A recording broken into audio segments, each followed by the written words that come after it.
Okay, we are live. Awesome. And now I can do a formal entry to the show because I have some new software. Yay.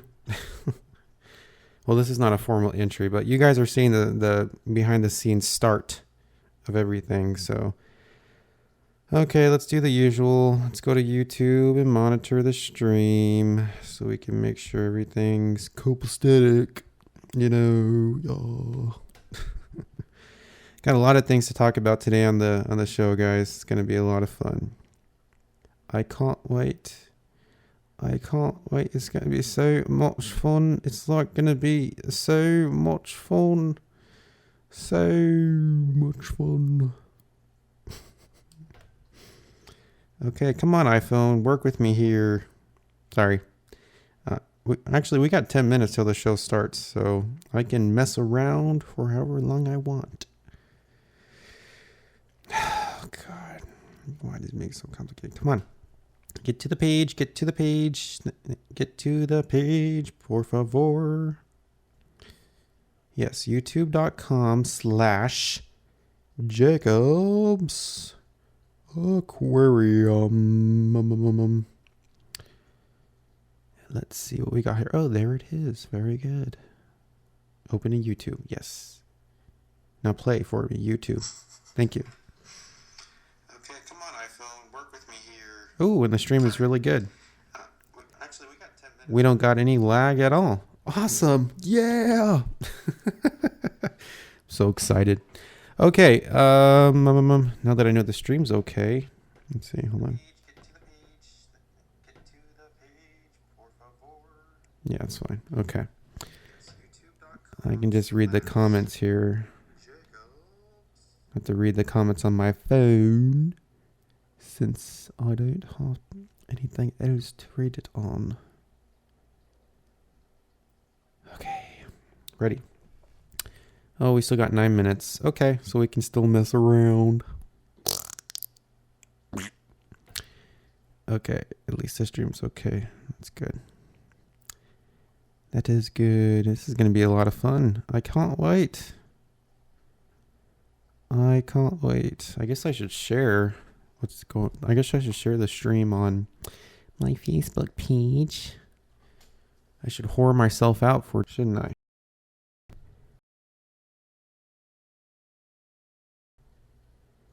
Let's go to YouTube.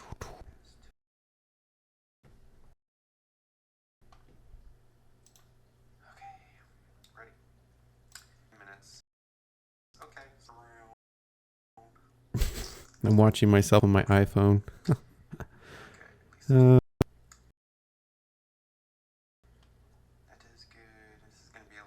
a long delay, though. I think that's at least 40 seconds. Ouch. Delay hurt. They hurt me severely. I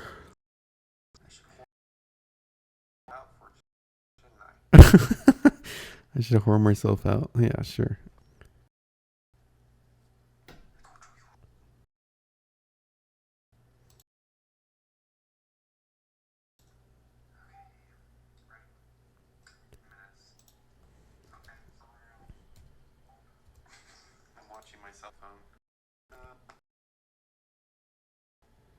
Oh, there we go. I got some lag going on. Okay, so it only does it when I open up other pages on my computer. So that's fine. As long as I don't do that, we are good. We are good. Okay, let's post a link on Facebook here. And Facebook will start to work. Okay. Post that there.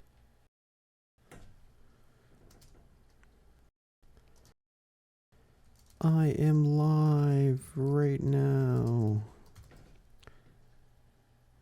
Let's see, post that there. Let me know if you guys like the clock in the corner, or is it over here? I think it's over here. Yeah, in the corner over here. I just thought that'd be pretty cool. So I can keep track of time and you guys can as well. Like it matters, huh? Okay, let's post the link. A link on Jake. I'm typing right now. I'm live right now. Come watch my stream. All right. There we go. There we go. We are ready. We got 6 minutes. 6 minutes until we go live. Oh, and look what I can do now, guys. This is really cool. This software is awesome. Look what I can do. I can do this. Oh my God, it's a lower third. Wow. And it says call us on Skype and everything. Yeah. And then I could do like the professional news thing. Coming up tonight at 6 o'clock. Dun dun dun dun. And then it fades away. Okay. And then I can also do this. I can put the text on. Boop. There it is. So just regular text. The clock. Oh my God, the clock. You can't see the clock. Okay, let's move the clock up here. Dun dun dun dun. Oh, okay. That's too high. Move it back down. There we go. All right.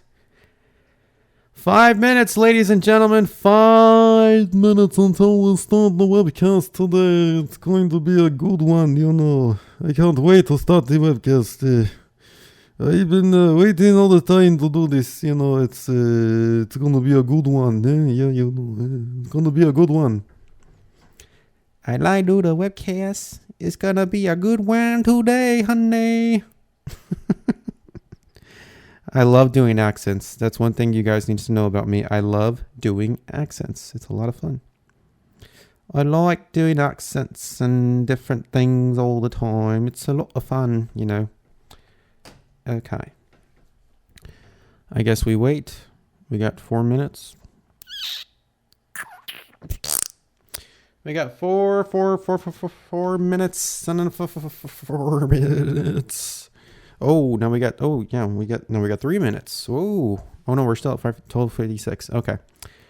So this is just waiting time here till we go live. Till we go live on the air. You know, that's what I've always actually wanted to be. I've always wanted to be a radio like host or DJ, you know. I used to listen to my local radio station KFI, and they always do the same introduction every time they come back from a commercial break or when they start their show. And I've always like wanted to say the introduction that they say live on the air, you know. I think they say something like KFI AM 640, more stimulating talk radio. Hi, I'm Jacob Castro, and welcome to the Jacob Castro Show. You know, that's just a demo. I would love to do that on air. I'd love to do stuff like that. I love radio, honestly. It's just, I always had a passion for radio, you know. I always like all like the gear and all the audio stuff. It's fun. I like it. It's cool. By the way, do you guys like my little coffee mug here? Look at this. All professional, like David Letterman show. It's not really coffee, it's actually water, but we use a mug because it looks more fashionable. You got to drink water, guys. Water is important. If you don't drink water, you do not stay alive. Let's refresh the comments and see what we got here. Oh my God, 7 people are watching. Holy crap. But no comments. Or maybe I can't see them. Oh no. Oh no. Okay. Well, maybe I can watch them somewhere else then. Hopefully I can see the comments. I really want to see the comments. Okay, we got 2 minutes. I guess I should get ready here. And I won't be able to cut any of this out once it uploads on my YouTube channel. So you guys are going to have like 10 minutes of me making faces and talking randomly about other stuff. Like how you should drink water. Okay, we get 12:58. 12:58. It is 12:58 live on Jacob's Aquarium. Be cool if I had my own little catchphrase or my little own theme song, huh? We are live on Jacob's Aquarium. Dun dun dun dun dun. Okay, I know somebody has to be posting comments and I cannot see them, so I'm going. Look at that. That was weird. I was just talking normally and I automatically switch into this English accent. It's so weird. Why do I do stuff like that? I'm so random. Oh my God. I'm sorry, guys. I just like to have fun. I know you guys, some of you guys must think I'm weird, but I'm having fun here. Okay, well, whatever. Okay. Oh, it's 12:59. Okay, we're gonna get started here. Let's load this. I'm not even gonna say it. Let's load this up. Okay, here we go.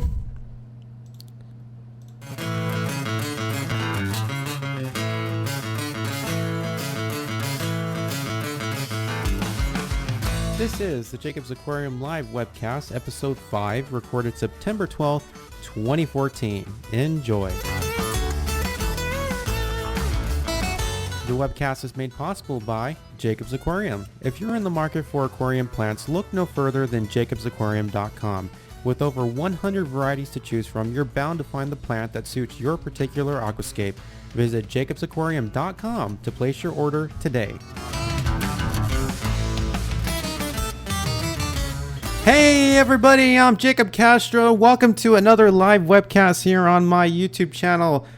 Oh my gosh, I'm having so much fun doing these webcasts. Honestly, it's so much fun talking to you guys one-on-one in these webcasts and live chatting and all this stuff. And now that I got this new software on my computer, I can do a lot of new things with this webcast, including have people on Skype. I can show their cam spot and show them talking. It's so much better. I'm so glad I found this software. It's cheap. It wasn't expensive. I was originally going to use VidBlaster, and it was like, oh my god, like $5,000. It's like professional broadcast software, and that's obviously way out of my budget. So I found this software. It was only $50, and it works. So that's awesome. And of course, look at I get to okay, it right there. I get to have this little clock in the corner. Isn't that cool? And then also I can do this. I can fade to black. And then I can fade back in. Ooh. That's cool. Okay. So welcome everybody to another live webcast here on Jacob's Aquarium. My last webcast was really fun. However, we did have some technical difficulties, but it was a lot of fun talking live one-on-one with Joey, the king of DIY. And I know you guys enjoyed that too. A lot of you guys tuned in to watch. Even after you guys watched the pre-recorded version, we got thousands of people that watched it. So, thank you guys for making this webcast a huge success. I have a lot of fun doing this webcast, and I can't wait to have more guests on the webcast. I keep saying webcast because I don't want to say show or live on the air like I'm so professional, which I'm not. And I'm also contacting a lot of other hobbyists on YouTube to ask them if they want to participate in the webcast and be on one of the episodes. So stay tuned, because there's going to be a lot of new episodes, and probably a lot of famous YouTubers on here that make videos about aquariums, people that you really don't get a chance to talk to one-on-one, that now you'll be able to because it's on the live stream. So it's going to be a lot of fun. So stay tuned. Lots more to come. So aside from aquariums, I just wanted to kind of talk about something that I'm really excited about recently before I start answering your questions. I know you guys are probably already asking questions in the chat box, but I wanted to just quickly talk about something that I'm very excited about coming up this September 19th. I can't wait. And just by saying the date, you guys probably already know what I'm talking about, for those of you tech nerds out there. So, as probably most of you guys know, the iPhone 6 was announced on the 9th. I was going to say yesterday. Was announced on the 9th. And, I was semi excited about it when they were announcing it. But now that everything's over, I'm even more excited about it. But the reason why I was semi excited when they were talking about it and explaining all the new features was because, aside from the bigger phone and NFC, which I was most excited about, and of course I heard all the rumors, so I wanted that. I really was excited about that. I wasn't too excited about the camera, Now I understand that, more megapixels in a camera doesn't really mean much unless you want to like blow them up to poster size.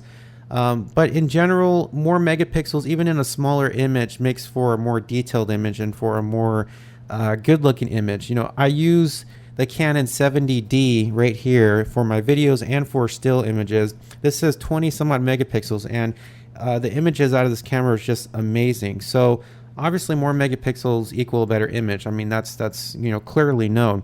So I was hoping that they were gonna at least bump the camera up to 13 megapixels, but they didn't do that. So that was the only downside. But they did say they upgraded the sensor, and the aperture is still the same. It's still 2.2 as it is with the iPhone 5s. But of course, they updated the sensor and all this other stuff. So we'll see. I mean, I'll have to see, obviously, when I do my test. And of course, when I film my review of the iPhone 6, if the pictures and video are truly better. But one thing that I was really impressed that they did with the camera was the optical image stabilization. Now, for that to be in a cell phone is huge, okay? Because electronic image stabilization isn't really that great. Because what it does is it crops the actual video and just, it's electronic. So it doesn't manually move the lens. It just crops the screen so that it can stabilize the video that way.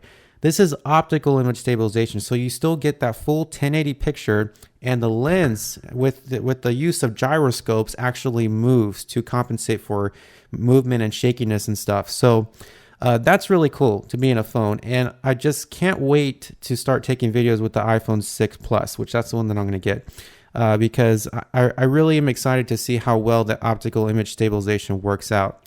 So the camera I was kind of excited about, but not so much. I really wish that they bumped it up to 13 megapixels, but everything else they did to it, as far as the sensor upgrade, the optical image stabilization, that's going to be obviously something cool to try out. I keep bumping this thing. Something cool to try out, and pretty exciting. So I'm going to be camping out at my local Apple store on Thursday, all the way through the night up until September 19th, Friday, when the iPhone 6 comes out. I do this every single year. I buy the new iPhone every single year, and the only way I've been able to do that without spending a whole bunch of money is by using the other upgrades on my cell phone plan. Like, my mom and dad are on my cell phone plan, so for like 3 years straight, I used my dad's upgrade one year, my mom's upgrade the second year, and then I'm going to use mine this year. So that's how I've been able to upgrade every single year without paying the ridiculous amount the iPhone costs, unsubsidized, of course. So this year I'm upgrading it on, truly with my upgrade. So, I mean, it's not that special or anything, but it's been a long time. Coming from owning the iPhone 3G way back in 2008, which was my first iPhone, to now, it's just so amazing to see how far they've come. And, I can truly say I'm an Apple fan because I just have followed Apple for so long, even before the iPhone. And, it's just so amazing seeing how far the iPhone has actually come, because the first iPhone that came out, we were like, oh my God, this is amazing. It's just one screen, it's just one touch screen. You can do all this stuff and, do this and that and whatever. And, the phone was huge. It was like a brick, it was heavy. The screen was tiny. The camera was complete crap. But yet we were crazy over it, and to see that, and then to see the iPhone 6 now that's even thinner than the 5S, it's incredible how far or how much, technology can advance, or how much, or how far a company can advance technology within their products, through that amount of time to now. It's just honestly amazing. So I'm super excited about the new iPhone. Can't wait to get it. I'll be making a ton of videos with it. I probably won't upload the review that I make on this channel just because it's not really, about aquariums. I possibly might upload a video test of the camera filming my aquarium. I guess that'll be sufficient or appropriate.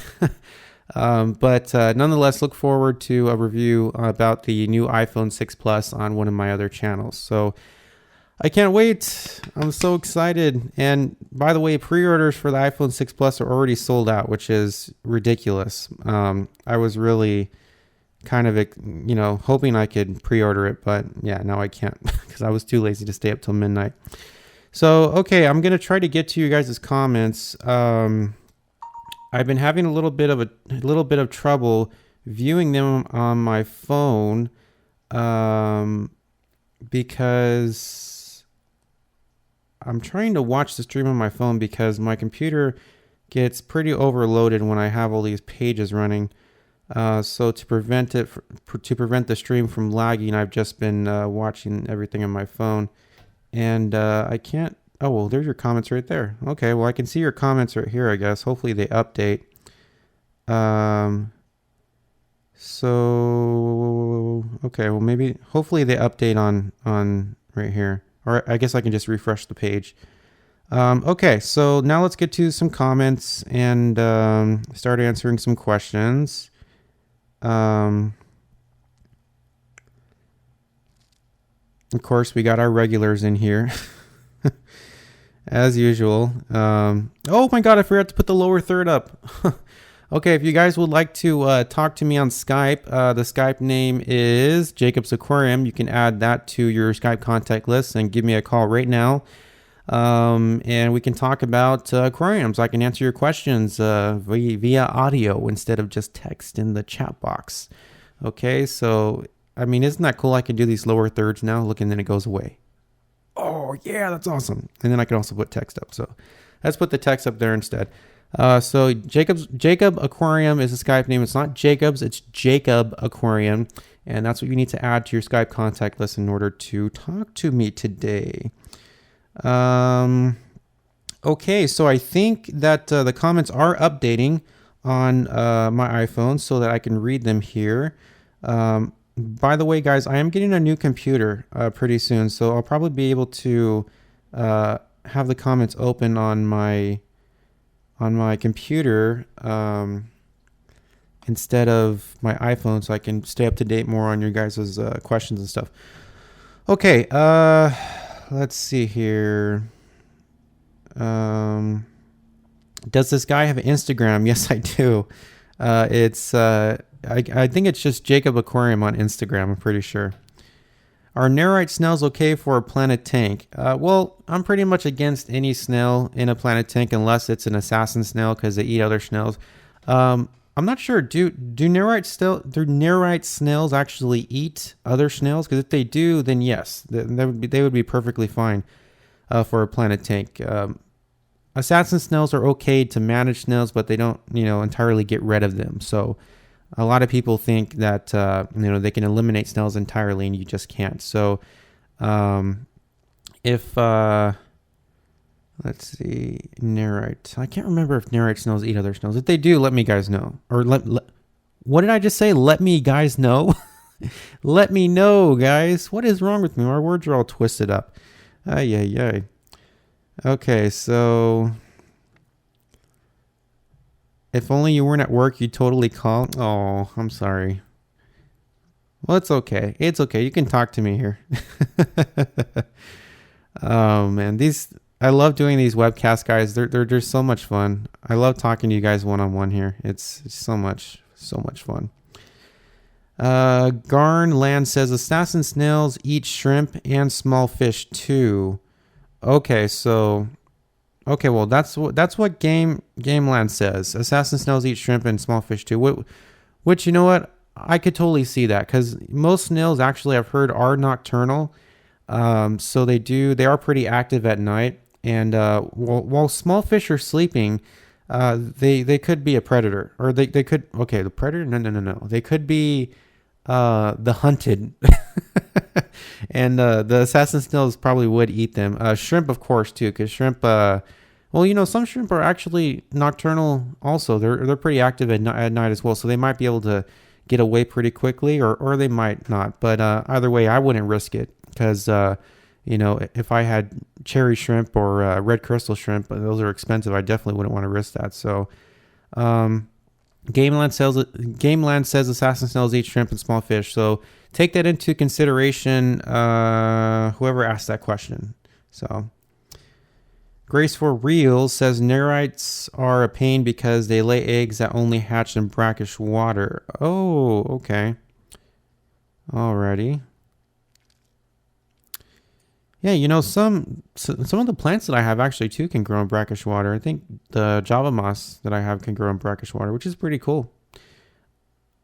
It's a mix between salt and fresh water.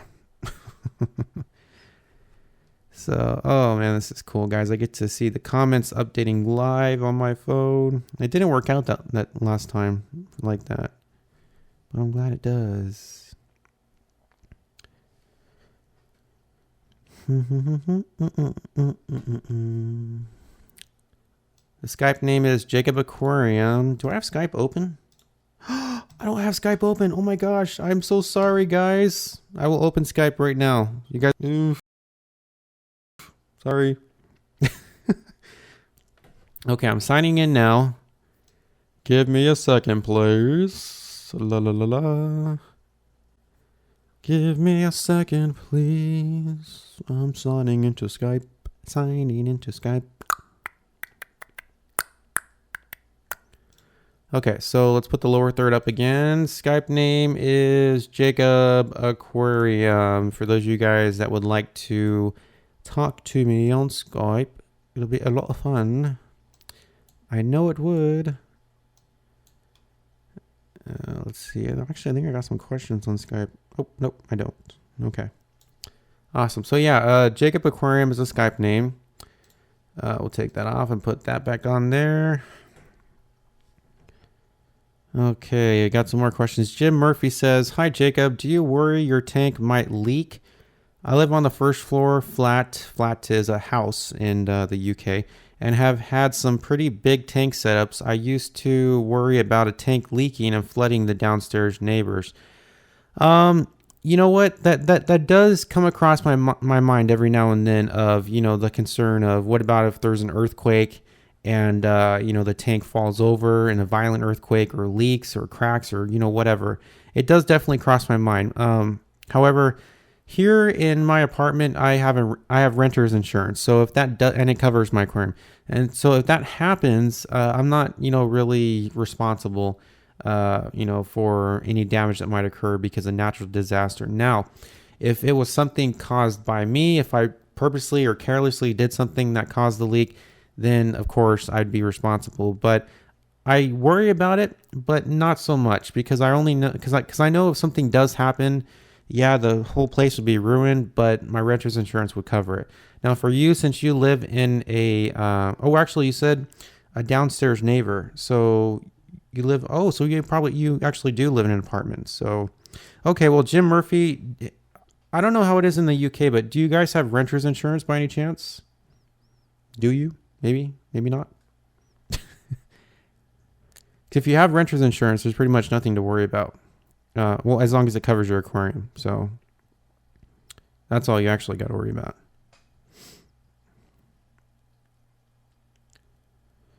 Have I ever considered a DIY battery backup? I've seen some professional battery backups that are super expensive. I actually have a generator that I've used before when my aquariums, or when the power has gone out.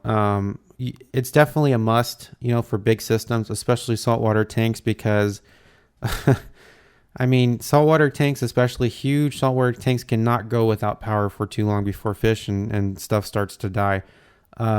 So I definitely do have a backup power source in case anything does happen for my tanks, because since I'm injecting CO2, if the power does go out and the filter's not running, circulating water, then the CO2 levels are going to remain high, and then the fish are probably most likely going to be starved of oxygen. And the plants won't be producing any oxygen to compensate for the high CO2 levels because the lights aren't turned on. So most of the fish would die, and that could cause so many problems. That could cause bacterial blooms if I can't find every single dead fish. So I mean, for a big system, and I mean even a smaller system, I mean it's pretty much recommended for any system, but I mean a smaller system is kind of easier to manage, I guess you could say. But with a big system, you definitely want a backup power source, and that would definitely be a generator. I have one, and I've had to use it one time when I lived out in the desert, away from everything, and our power used to go out, all the time during storms and stuff. So it was definitely a must. Definitely is. So, any tips on growing Cuba, HC Cuba? Dwarf baby tears. So dwarf baby tears are, in my opinion, I mean, they're pretty easy to grow if you have the right setup.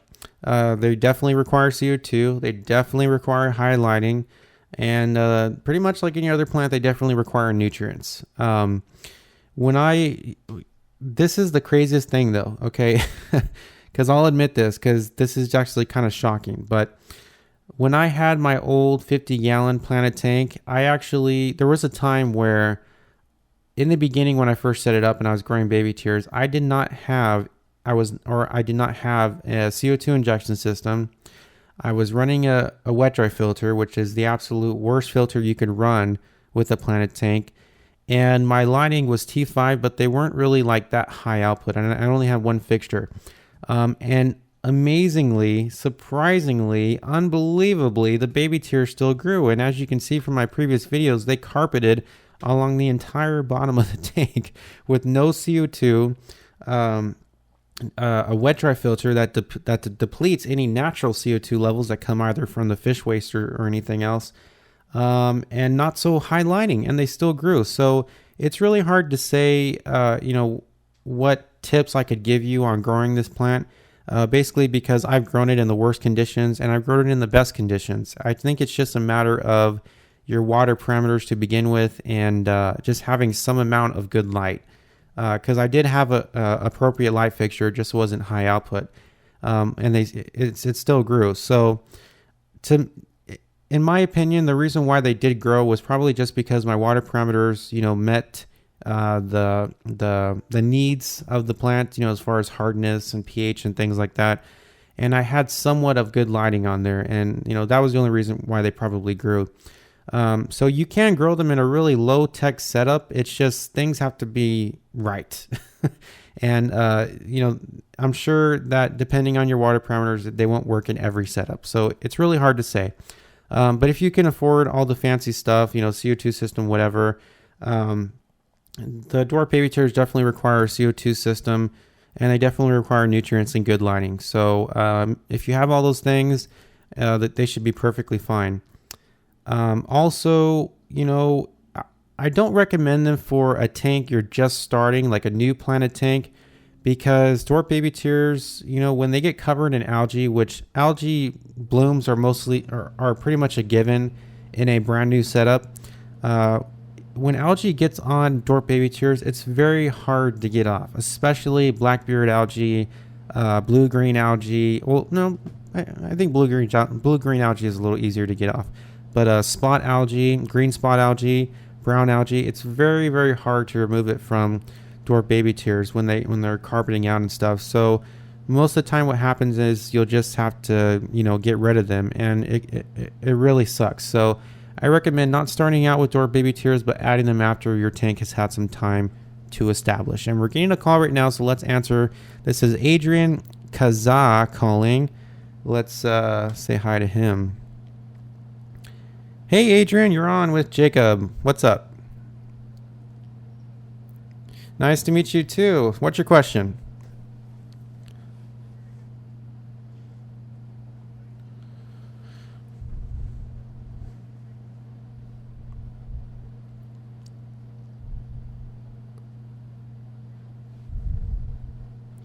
Okay, before I get to your question, do I have your permission to show my live? I can do that in my new software. Is that okay? Let me just get first. We will get this going here, okay? Hold on one second. I have to adjust all these things. Okay, that looks good. Okay. Oh, well, yeah, okay. Well, still getting new. One more. Let's not full screen.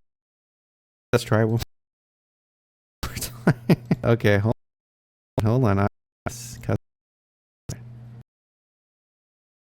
So let's move that over there, and move that right there. Okay, cool. So let's go ahead and transition. Buddy, your name.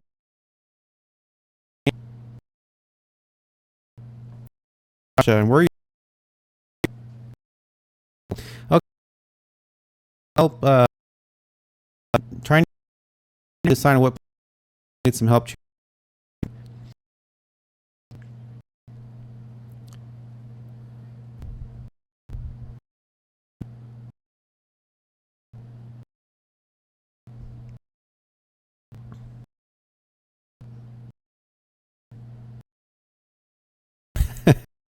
Okay, so, since you guys burns and some looking for each, right? Okay. Uh, Well, some weapons really easy, very easy to forget. You stick it in, it'll develop the root system. Another easy, all words are really. I'm not sure if you're Amazon. They're very well. Do you have a system, or are you dosing any nutrients? Okay, dosing that you know liquid fertilizer nutrients instead of is a folia. Uh, that is videos that has behind my tank. So to grow plant nutrients, Whittier repens, Rotala rotundifolia, water sprout are really easy to grow. A section on my that'll show you'll probably get a sense, I should say, of a beginner instead of me. I would definitely rotundifolia.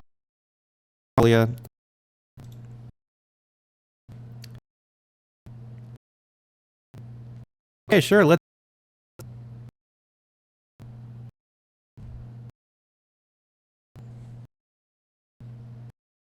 okay. Moss looks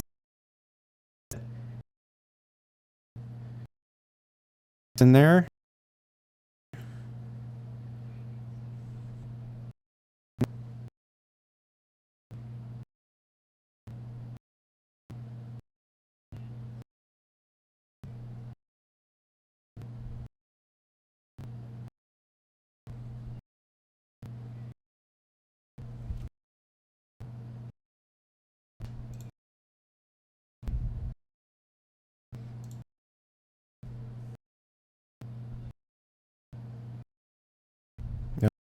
Wow.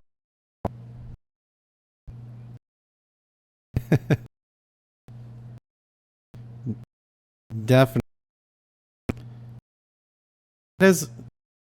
That is a really cool tank. I really like that Java moss. That looks really nice.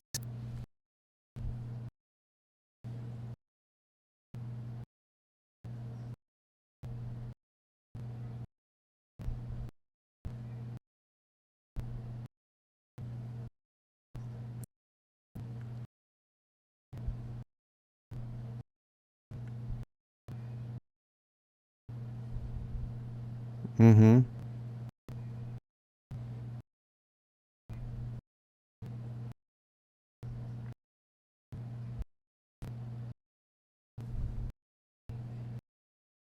No, I can see it right. Well, whatever they are, they are working. They are growing rapidly.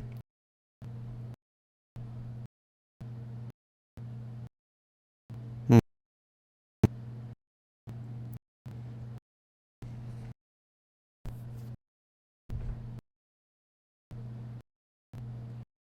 That's a really thank you so much for showing me. I appreciate that.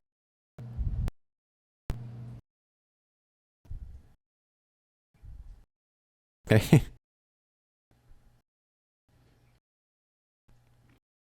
It was for your question.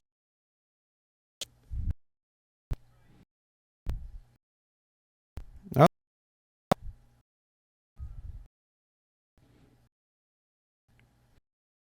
technical issue.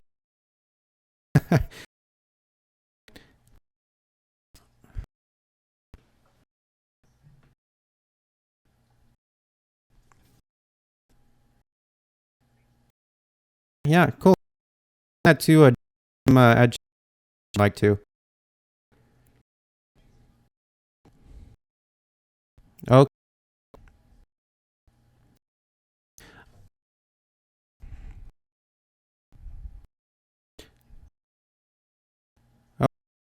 Okay. All right. Well, sounds good. I got to let you go because we are having some to get. So, can you? Thanks for. Okay. All right. Sorry about that, guys. I think. Let's see. We were having some issues there with the lag. See, the thing is I have this new software. You know, the software is great and everything. It does a really great job. The only thing is I don't have my new computer yet. So I'm still running all this on a 1.4 gigahertz computer with like 4 gigs of RAM. It's nothing, honestly, guys. So it can't really handle all this stuff that I'm trying to do. So I just thought I would try the Skype calls again and see if they work. Obviously, you guys are reporting to me that they didn't. So I apologize for that. But when I get my new computer in a couple of weeks, I'm sure that I'll take care of it because it has a faster processor and more RAM, and it'll be able to take care of all that extra stuff that I like to run to, make this nice show for you guys. So let me know in the comments, guys, if the lag is gone now that we finished the Skype call here. Just let me know. Hopefully my phone updates the comments. I understand the lag is annoying too. I mean, trust me, it was the same thing, or I actually felt the same way you did right now. You guys did when I was watching Apple's live stream of the iPhone 6 announcement. When that live stream first started, it was they had a Chinese interpreter and a Japanese interpreter talking over the Phil Schiller when he was announcing the different things about the iPhone, and I think they only stopped doing that like halfway through the whole keynote, so it was irritating. So, and it was laggy too. So I understand your guys' frustration. I felt the same way yesterday. Okay, I'm just gonna refresh my page on my iPhone here so I can get an update on the comments here.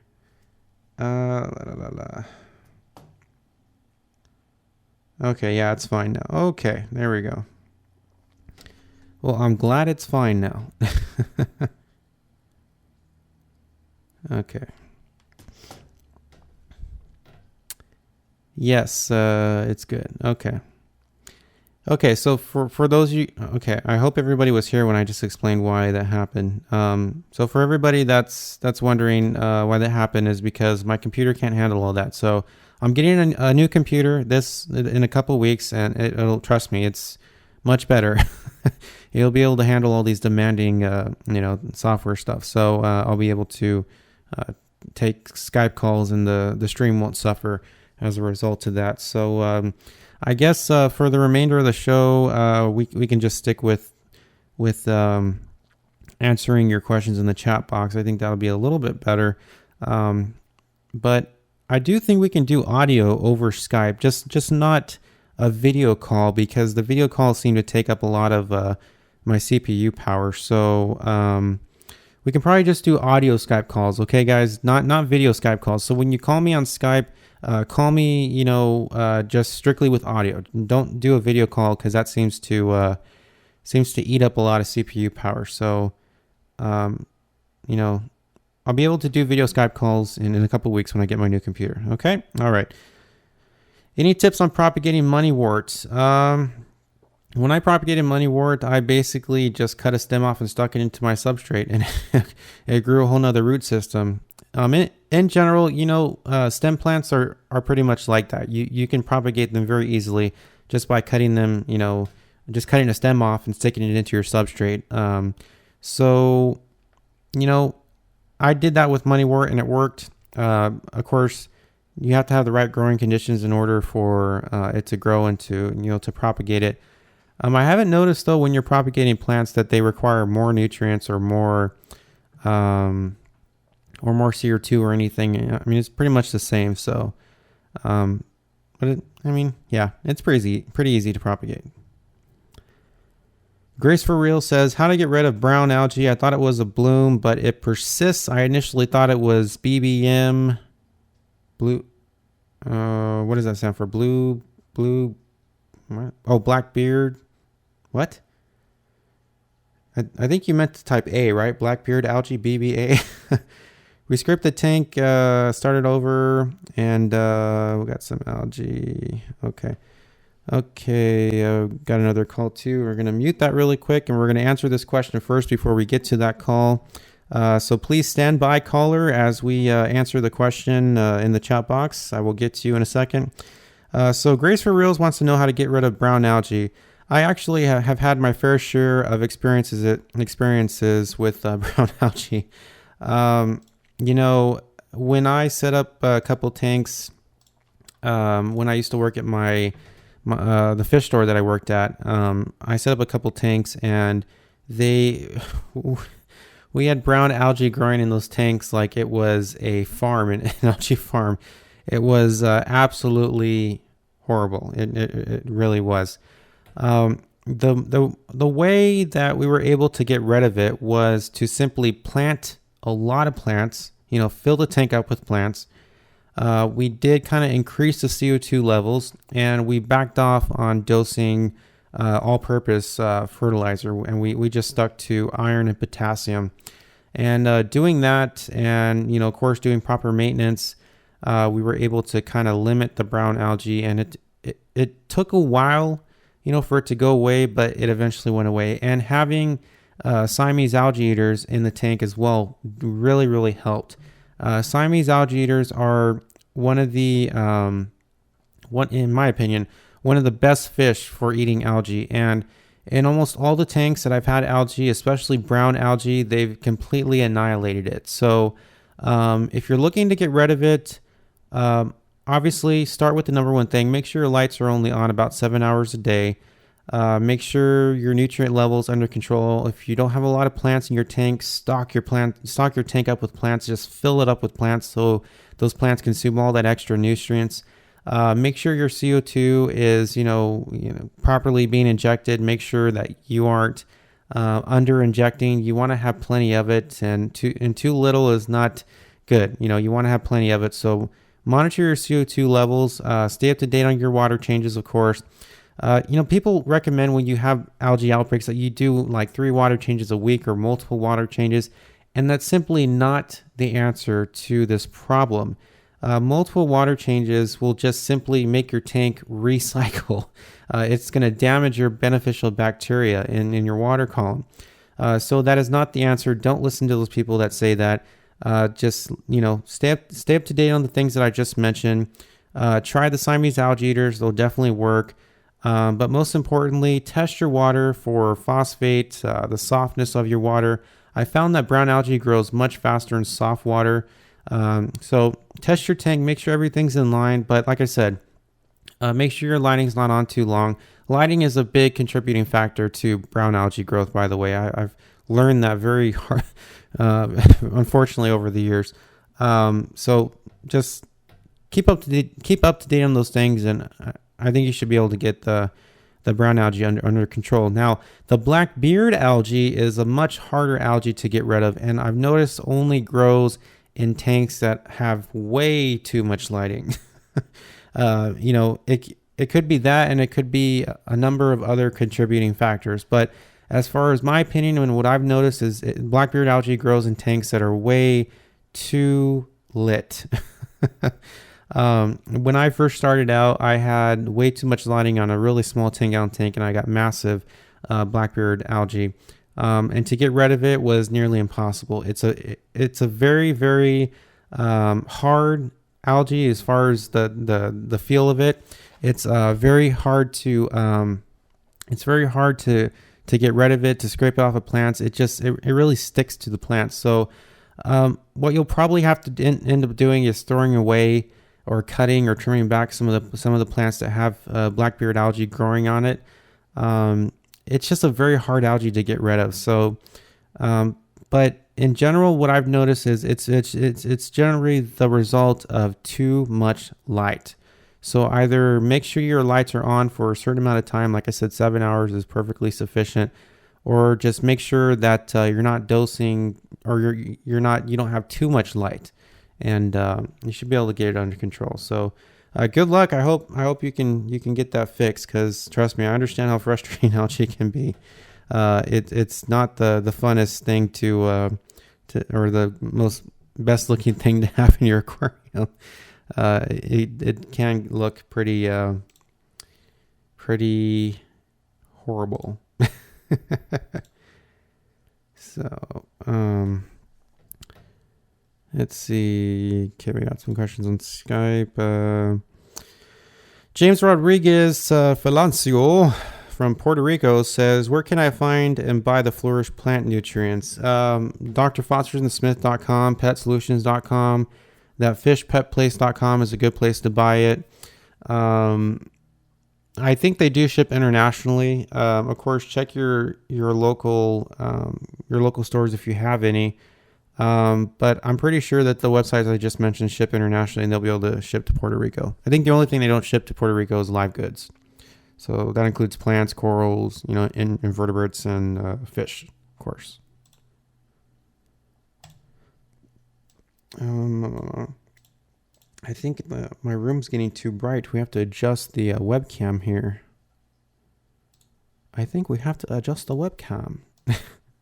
See, that's the thing. I'm live for so long that the sun gets to a certain angle in my room, and I have to start adjusting exposure and stuff. There we go.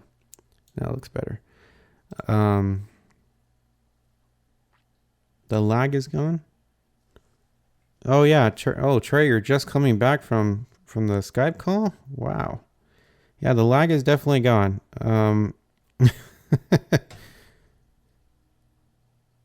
It's been gone. Don't worry, when I get my new computer, that will be a thing of the past. It really will. Okay, so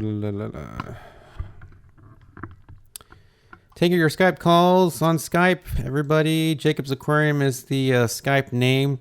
Only taking audio Skype calls, though. We're not doing video Skype calls because that seems to totally diminish the quality of the stream and makes the stream lag quite a bit. So we're just doing audio Skype calls. So if you call us or call me on Skype, simply just call me, via audio. Don't do video calls. Okay?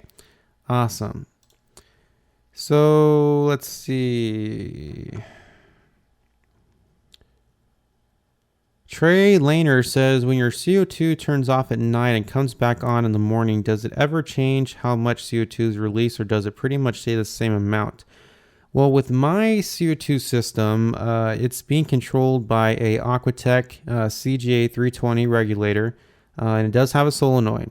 And I haven't noticed that the output that I've adjusted on the needle valve has changed every time it turns off and on.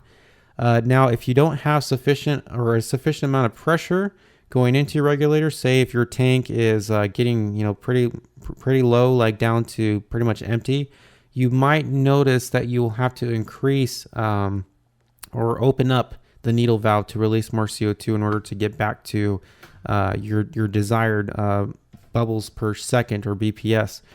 But in general, if you have plenty of pressure, your tank is full, you won't have a problem. I haven't noticed a problem with mine. Mine always stays at whatever I set it at, no matter what. My tank actually has been, oh my gosh, it's been injecting CO2 for I think 5 months now. So it probably is getting down to the last final bits of CO2. So I might start to notice it kind of, going down, and I might have to adjust the needle valve. But in general, like I said, if you have plenty of pressure, you should have no problem. Do I have any experience with breeding rams? No. The only fish that I've actually I've accidentally bred is angelfish. I never intended to breed them. They bred on their own, so.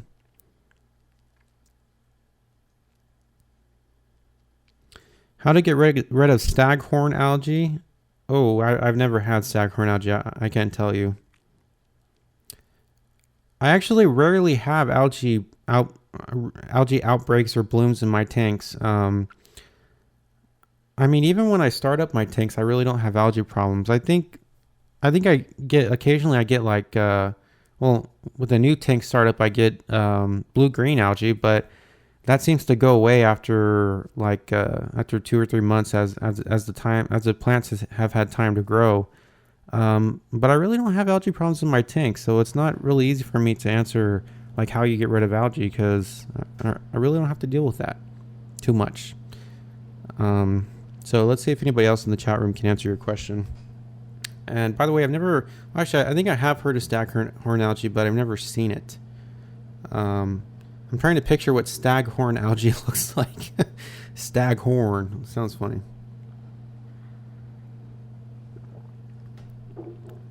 Water. I love water. Okay, we're getting a call on the Skype line. This is Jeremy. Let's see. Hey, Jeremy, how you doing? I'm doing good. What's your question?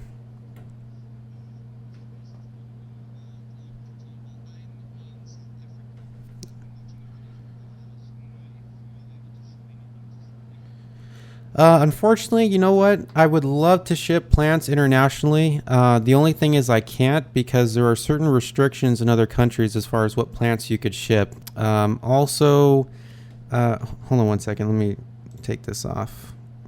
Oh, maybe that's another problem. Skype is running advertisements, so that's eating up my CPU power.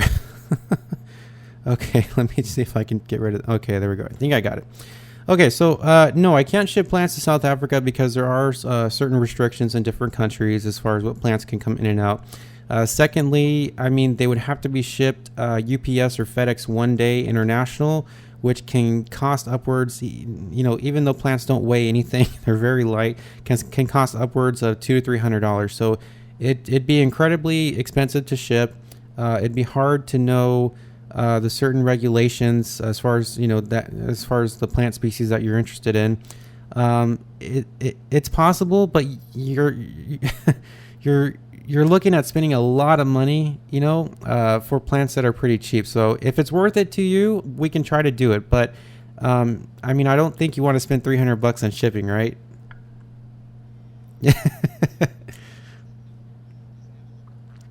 Oh, okay.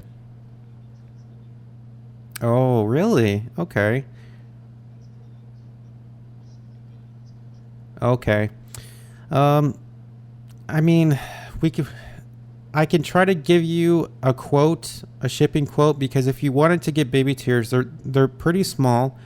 We do sell them by the pot, but I can kind of cut off the material that they're grown in, so they're kind of smaller, and I can put them in a small box.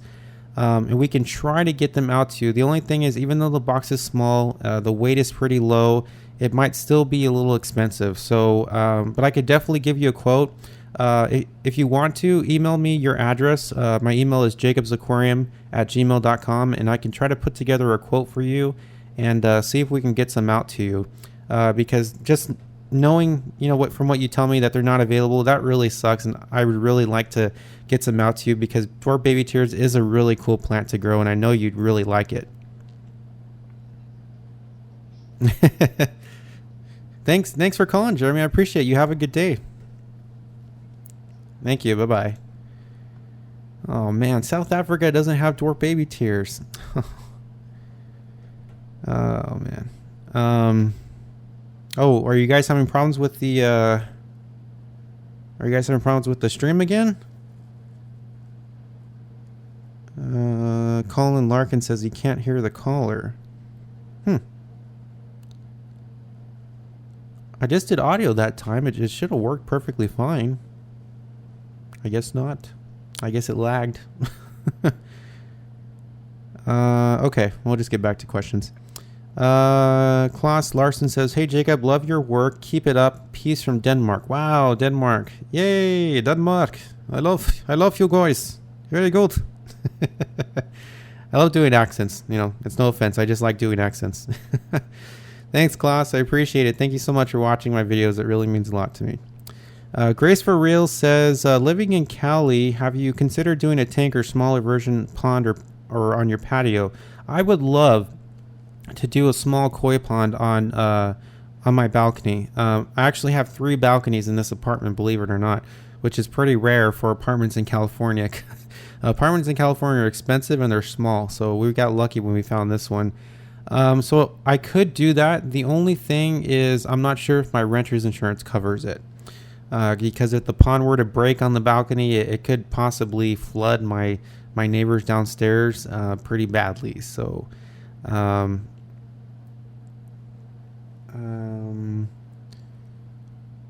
can hear the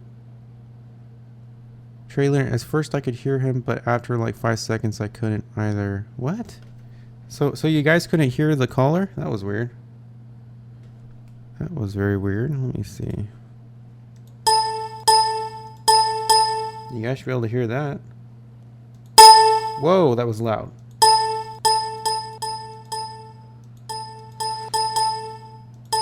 Oh, you know what? I turned the I think I turned the audio down too much. Sorry. Crap. I messed up. I was wondering why it wasn't working. Okay, well, it should work now. Oh my god. I'm sorry, guys. This it was weird because I could hear it on my end, but you guys couldn't hear it. Okay, let's do a test here. Let's do a test. Tell me if you guys can hear this, okay?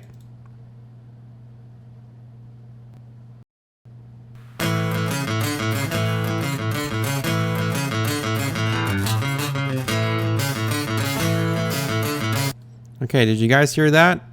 Tell me if you heard that. Now I have to wait because there's a delay.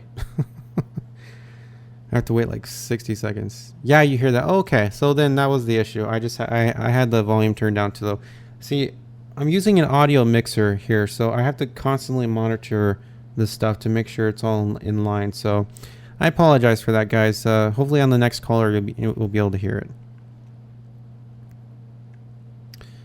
Okay, let's get back to the questions. I have a goldfish tank with a pH of 8.2. I know they prefer 7.4. It has been like that for a while. The goldfish seems to be fine, and the goldfish seems to be fine in sign of distress. Should I lower the pH? I think you should. I think you should because, you know, while the goldfish are fine, they probably, you know, would be a little bit more comfortable in the pH that, you know, they're supposed to be in.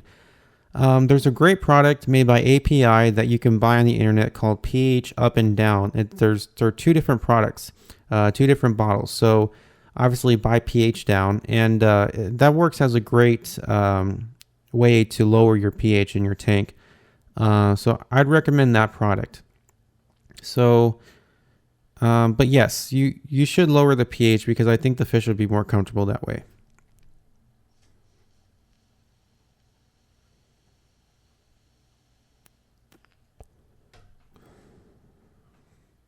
Which, by the way, I should probably tell you guys because I know you guys are going to freak out. I'm not smoking. This isn't electronic cigarette. It's not a real cigarette. It's actually, it's much healthier. Well, I mean, everything that you breathe in is not healthy, but it's way less harmful. And, you know, this won't kill me. Cigarettes will kill me. This won't kill me. But I just thought I should say I'm not really smoking a real cigarette. It's an electronic cigarette. It's plastic. See? Hope I didn't break it. Okay, Ricardo Canero says, my Rotala rotundifolia was green and I want to turn it red. What is your trick? My trick to turn my Rotala red was simply high iron in my substrate. I was able to get these really nice clay root tabs from a guy online. And what I did was I put those root tabs right at the base of my Rotala. Now, these root tabs were simply just strictly iron. They didn't really have anything else in them. So I put them at the base of the plants. You know, as you know, I had a whole forest of Rotala, and it started to turn red, I would say about after 2 or 3 weeks. My Rotala grew pretty fast. So I would say just try putting some iron root tabs at the base of the plant And that should help make them turn red. You could also try just injecting an iron supplement, a liquid supplement, into your tank, and that might help as well. But in general, with root tabs, you don't want to play like regular, all-purpose root tabs. You don't want to put them at the base of of the plants, because it could cause like root burn or something, because it's just too much nutrients. It could ruin the root system. But with strictly iron root tabs, from what I've tested myself, like I said, I just put them at the base and my plants turned red. So I think just strictly iron root tabs are okay to put in your tank that way, just putting them at the base of your plants. So try that. I think that should work. So I add Seachem iron every day, 0.2 ppm. Okay. So if you're adding Seachem iron and that's not working, try doing the strictly the iron root tabs and placing them at the base of your plants and see if that helps.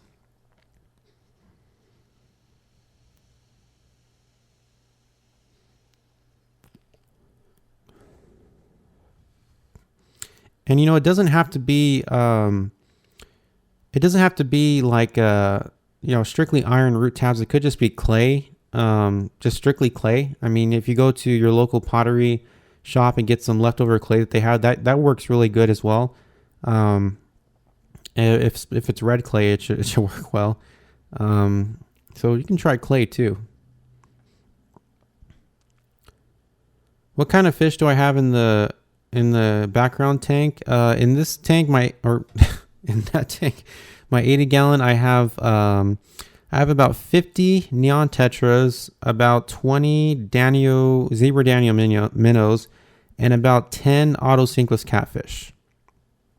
So 50, 70, 80. So I have about 80 fish in that tank. And they love to hide in the plants. So it's really hard to see them.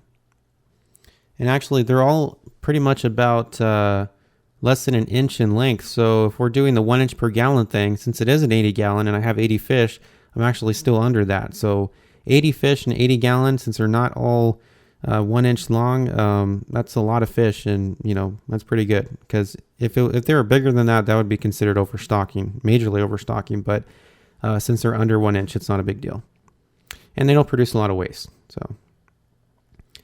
Have I ever tried doing a DIY root tab? Nope, never have. I've bought DIY root tabs. Like I said, I bought some clay root tabs, but I've never tried to make them myself. There are some people that use what's the name of that stuff?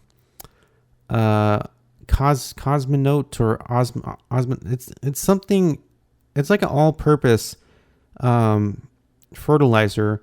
But they are little round balls, and people buy these gel capsules online, and they fill the capsules with that, and they push them down into their substrate, and that's considered a DIY root tab.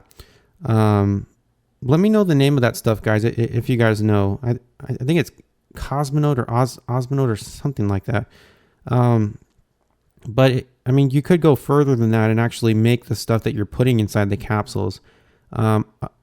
Another cool way, this goes back to Ricardo's question, another cool way to add clay at the base of your plants, instead of just dropping it in your tank, which could be kind of messy, you can just add the clay, or put the clay, crush it up and put it inside a gel capsule and, push it down into your substrate that way. That would probably work much better as well.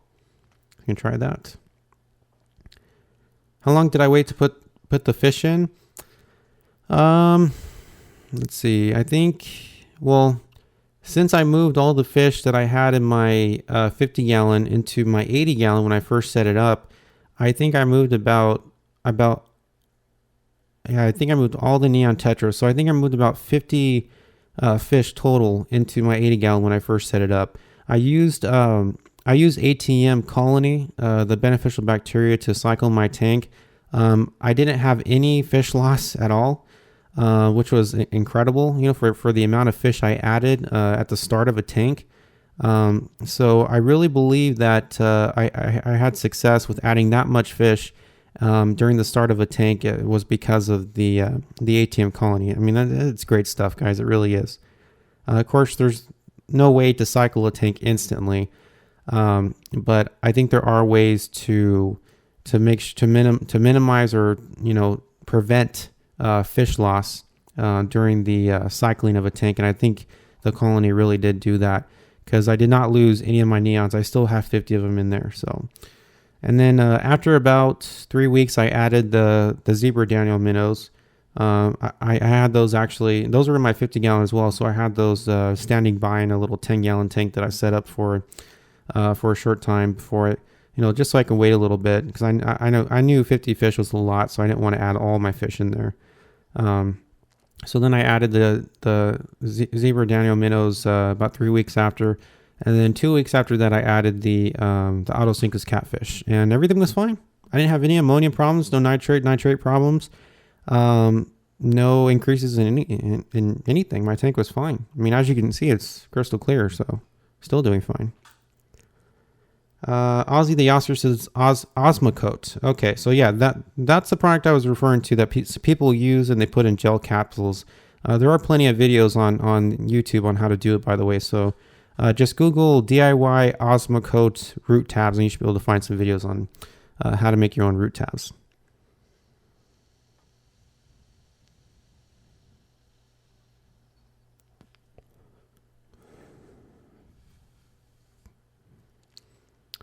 Dynamite is one also. You can put dynamite into your tank. Please tell me that's the name of a fertilizer and you're not seriously telling me put dynamite in my tank.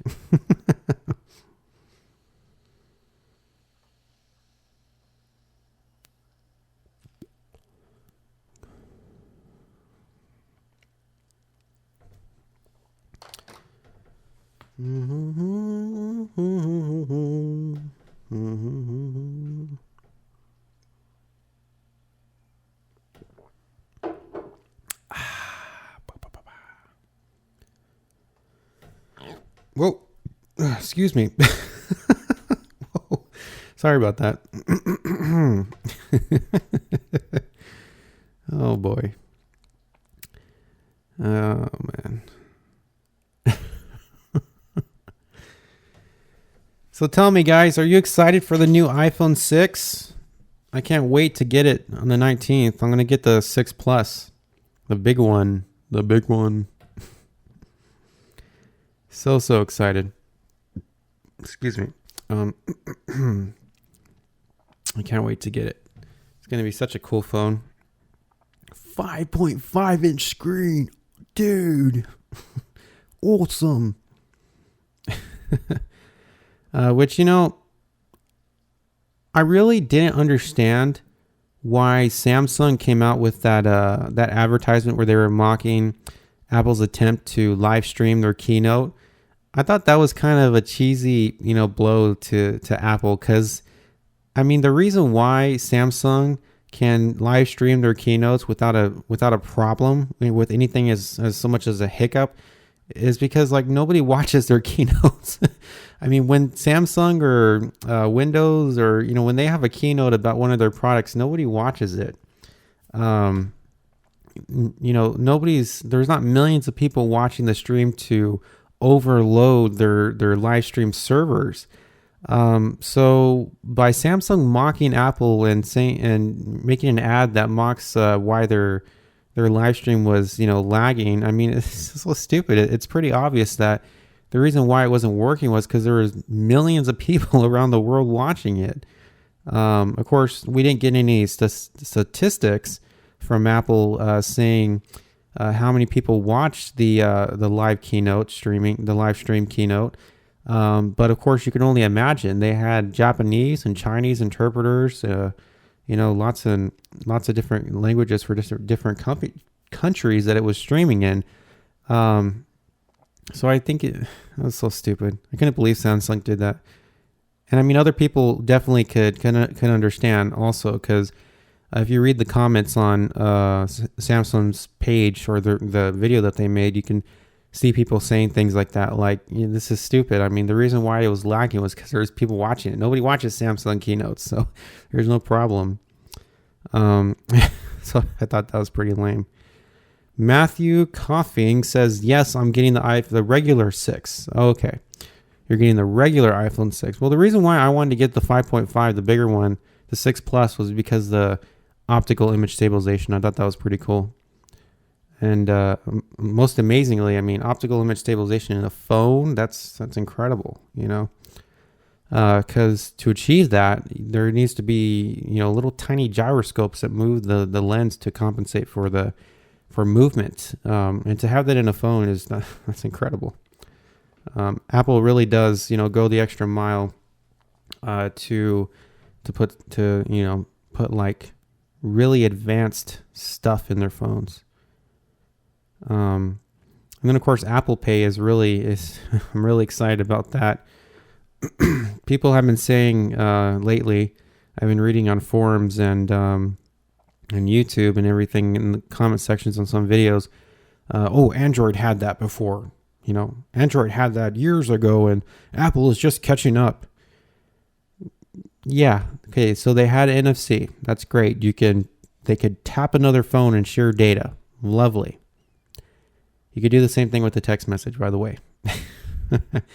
But using NFC on an Android device to pay for things, I've heard did not work too well. And there weren't many stores that adopted that feature. Now that Apple is getting into NFC and they're going to be offering that, and they've partnered with so many different stores, they're doing it right, first of all. I mean, Android simply looked at what people wanted, you know, and they threw a bunch of stuff in the phone, you know, like, we want NFC, we want a 40 megapixel camera, we want all this stuff, and a bigger screen. So they did it, but they didn't take the time to really, you know, make sure that it could, you know, everything could roll out properly. I mean, Apple, for one thing, partnered with a bunch of different banks, credit card companies, and also with a bunch of stores to roll out Apple Pay, which is obviously the right way to do it. You know, not just to throw the feature in the phone and hope a company adopts it, you know, a system that accepts NFC in their stores.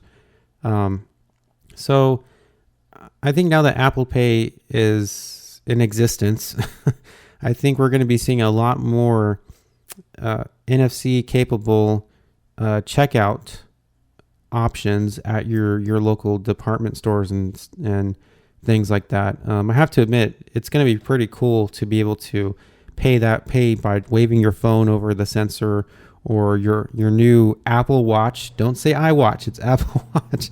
Waving your Apple Watch over the sensor. I think that would be pretty cool to do, and it'll make things much faster, you know.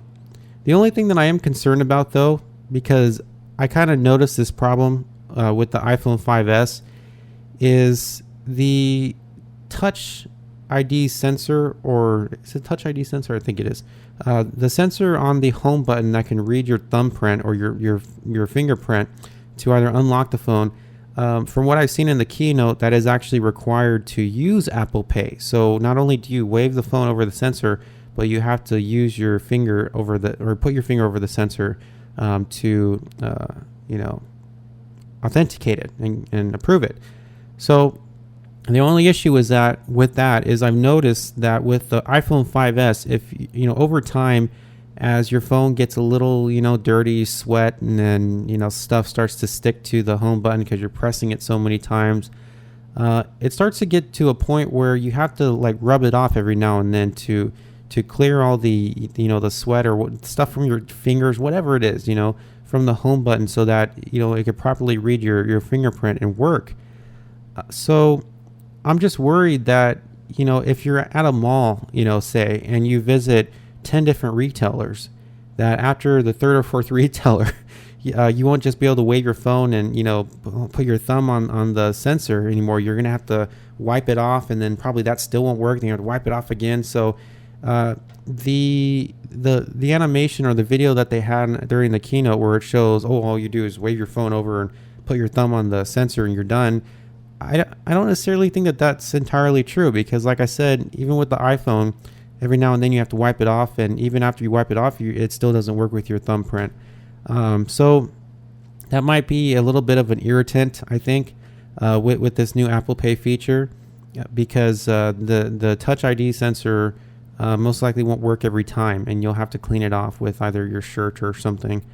I definitely noticed that on the iPhone 5S. I mean, there's times where I just, actually most of the time, I've just been putting in my passcode instead of touching the Touch ID sensor, because actually 100% of the time, since my phone is always in my hands, I'm always checking emails and doing stuff, the sensor gets, quite dirty with finger stuff quite quickly. So I don't know. I think it's going to be more of a hassle. I think they should have just made it so that you wave your phone over the sensor. I don't think, putting the Touch ID or requiring the Touch ID sensor was a smart thing. Of course, it's good, for added security, but as a, I just don't think it's going to work as smoothly as Apple makes it out to be, And then also, I guess one way to prevent that, to prevent having to do the Touch ID sensor, which Apple didn't talk about this in their keynote, but I think one way to prevent that would just be to buy an Apple Watch and use your Apple Watch to pay for stuff with NFC. Because they didn't say that you have to use the Touch ID sensor if you're paying with your watch. So we don't know if that's 100% true, but I couldn't imagine you having to hold your phone and touch the sensor and then wave your watch over the sensor. I think that would just be a little too complicated. So I think that to prevent having to use the Touch ID sensor and wiping it off every now and then, you probably just use your Apple Watch. Which it kind of sucks saying we'll spend $349 and then you won't have to worry about wiping out the sensor every now and then. But hey, if that's what you got to do, that's what you got to do, I guess. I'll definitely be buying the Apple Watch just to try it out. And, of course, since I'm getting the 6 Plus, it goes together. So, Klaus Larson says, how much does the iPhone 6 cost? Well, the iPhone 6, just a regular version, the 16 gigabyte is $199. The 64 gigabyte is $299. And then the 128 gigabyte is $399. Now, for the 6 Plus, the 16 gigabyte is $399. The 64 gigabyte 6 Plus is $499, and then the 128 gigabyte iPhone 6 Plus is $499. Actually, I think I already said $499. Yeah, no. It's I said $299, $499. Okay, so it is $599 actually, so $600. So that's how much the prices are. I don't think it's worth it though, buying the iPhone 6 in the 128 gigabyte configuration, because most of the people I know, I know there are some people that store everything on their phone, but most of the people that I know stream a lot of their stuff, like a lot of the movies that they watch, a lot of the videos that they watch or pictures, they're streamed from websites and from YouTube and other apps. So I think it'll serve a good purpose for having plenty of room for plenty of apps. But as far as storage, I don't know too many people that have like 1,000 photos on their iPhone. So I don't think it's worth it spending all that money to get the 128 gigabyte version. I'll be getting the 16 gigabyte version because I'm the same way. I stream most of my stuff. I don't really store too much on my phones. So, Klaus Larson says 700 in Denmark. Wow, you think you'll pass? Well, that's probably an unsubsidized price. So that's probably without a contract through your local wireless carrier. Over here in the United States, I know if you get a 2-year contract with AT&T for the 16 gigabyte iPhone 6, it's only $199. The unsubsidized price, I believe, is like upwards of $800 or so. It could be less than that. I'm not entirely sure, but I know that it is very expensive. So if you do buy the unsubsidized iPhone, it's going to be more expensive. But if you buy it with a contract, then you're only spending the $199 price, and then of course if your carrier charges an upgrade fee, like my carrier charges a $40 upgrade fee, so I have to pay that whenever I upgrade, no matter what. So that 700 figure you're looking at is probably the unsubsidized price, I'm pretty sure. But nonetheless, I'm excited to get it. I mean, the big screen for one thing is something I'm really excited about.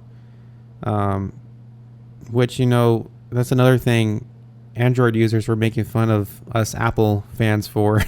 Because before, when the iPhone 5S and 5 came out, we were saying that, well, it's not as big as the Android phones, but why do you want a phone with a huge screen? And now Android users are making fun of us because we're all excited about the iPhone 5 the iPhone 5 the iPhone 5.5 version, not the iPhone 5, the iPhone 6 Plus, I should say. So they're mocking us for like contradicting ourselves. But I mean, in general, Apple has come out with two phones, so you can theoretically choose the small one versus the big one. I believe when Samsung came out with like the Galaxy Note, that huge, gigantic, house of a phone, cinder block of a phone, they only came out with one version. They didn't come out with a smaller version of that. So Apple came out with a small iPhone and a bigger iPhone. So you pretty much have the choice. I don't think they gave I don't think they gave you a choice with the Note. I think it was just one size fits all. So you can pretty much choose the size that you want, and you're not forced into this gigantic phone. But yes, I will admit it does sound a little contradicting. As far as saying before that the screen size didn't really matter, and now that it's a bigger phone, it does matter. But nonetheless, I try to shy away from conflict between Android and Apple products and arguing with people about it, because you get nowhere, honestly. I mean, it's like arguing with somebody about religion. You'll never be able to win their heart and convince them otherwise. It's almost impossible to convince an Android user that Apple is better, or I don't think it's better. Oh, what's going on? Oh, my screen just turned off. I don't think any company is better than the other. I mean, I just think that there are, of course, different features in different phones, and some people like other phones, some people like this phone. I mean, it just really doesn't matter. I mean, it's whatever suits whatever you like. Plain and simple. I mean, I don't think it really matters that if one is better than the other. I will admit, though, and we'll definitely admit that the build quality of Apple iPhones are much better than most of the Android phones that I've used. I know the HTC is made a little bit better. It's not so plasticky, but I know that most of the Android phones that I've come in contact with are just very, very poorly made. They're made out of cheap plastic. The back of the phone comes off if you drop it. The iPhones are made out of glass and metal. I mean, pretty much what more could you ask for, So I think that's one thing that Apple has up on Android phones is the overall build quality. I just think it's better, I mean, you notice the same thing with their computers too. Like the MacBook Pros are made out of aluminum, and they're very well made. And I mean, any other computer, a Dell, an HP, HP, a Sony. Some Sonys are actually made out of metal, but most of them are just made out of plastic. I mean, this Gateway laptop that I have is complete plastic. So I think build quality will always be something that Apple has up on other companies, because that's something they seem to pay a lot of attention to, for sure. So you like the glass? Matthew Coughing says he likes the glass on the iPhone 6. I definitely can agree with you on that. I was kind of disappointed with the iPhone 5S we kind of expected they weren't going to update too much on the iPhone 5S, because it's like the middle, part to the full upgrade, with the iPhones. I'm sure they're going to come out with a iPhone 6S or iPhone 6 Plus S. That's going to be a weird name, huh? Next year, if they come out with another version of the iPhone 6 and 6 Plus, could you imagine? iPhone 6 Plus S. Wow,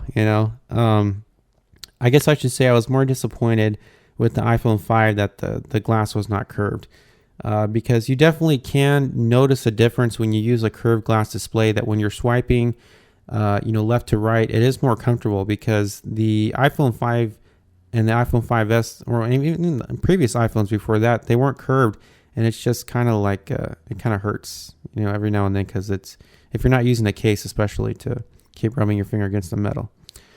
Yeah, I mean, I don't know how we got into iPhones. I guess I'm just really passionate about technology and the new iPhone because I'm so excited about it. But yeah, let's get back to what the show's actually about, aquariums and Planet Tanks. Post your questions in the chat box, guys. Call me on Skype. Jacob Aquarium is the Skype name. There you go, right there. Call me only with an audio call, though, because the video calls don't seem to be working too well on this laptop.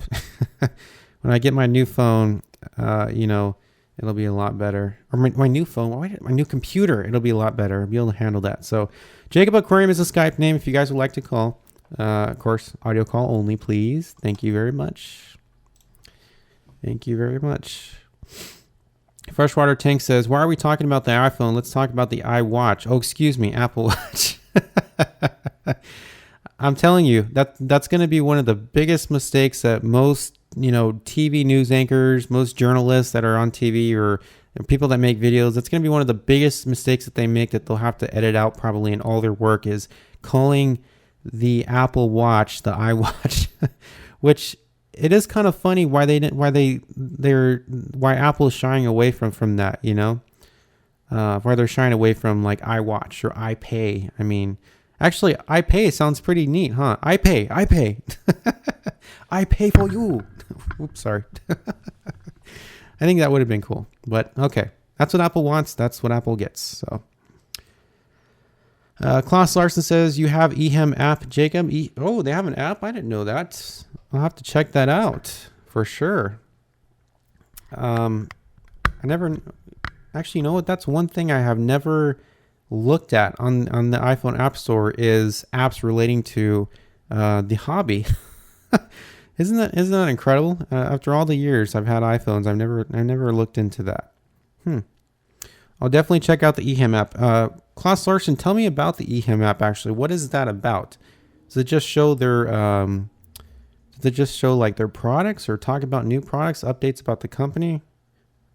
What is their app all about?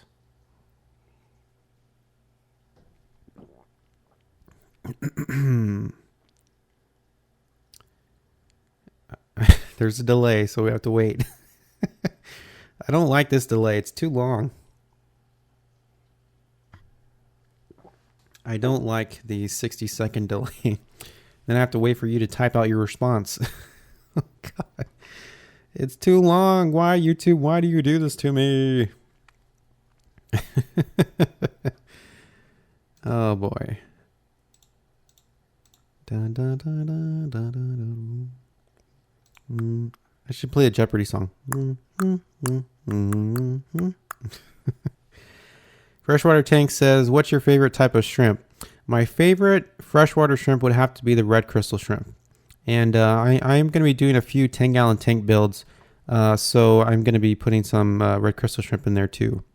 And actually, that was supposed to be kind of a surprise, so I kind of ruined it. But yeah, I'm going to be doing a couple of 10-gallon Planet Tank builds, mostly with carpeting plants. Maybe some background plants as well, but mostly carpeting plants. And I'll be putting some red crystal shrimp in there because I've been wanting to keep those for years. I've had them before a long time ago. It's just I've had to get rid of so much stuff because we moved around so much. So now that it seems like this is a little bit more permanent, I guess I'll be able to set up some more tanks. So panda shrimp. Ooh, I have to look up panda shrimp. That looks cool. Sounds cool, panda shrimp. By the way, for the new viewers out there, welcome to the live stream on Jacob's Aquarium, where we talk about Planet Tanks and the aquarium hobby. Welcome to all my new viewers out there. And also, this October, guys, is going to be pretty huge because this is, I think October 19th. No, October... Yeah, I think it's October. No. Okay. I'm not sure. Early October is going to be when I do a major overhaul to my whole live streaming show. I'm going to be using a new computer and some more cameras and stuff. So it's going to be a pretty cool. So stay tuned because I'll be able to do a lot more stuff. I'll be able to take Skype calls and the stream won't lag because of that. I'll be able to show the cam spot of the caller. And if we're talking about certain things, we'll be able to cut to pictures of those things so you can see what we're talking about with this new software that I have. It's just, doing this live streaming thing, it's very, very demanding on a PC, on a computer. So you really have to have a computer with a lot of RAM, a good CPU, a good graphics card especially. So this computer is just not cutting it. So my new computer will definitely be a lot better, and we'll be able to have a much better show for you coming early October. So look forward to it.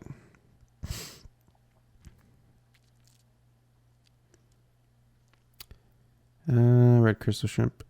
Freshwater Tank says Ehem Fish app. The Ehem Fish app helps you find the right aquarium for your aquarium. Okay. The criteria can be determined for yourself, and this is easy.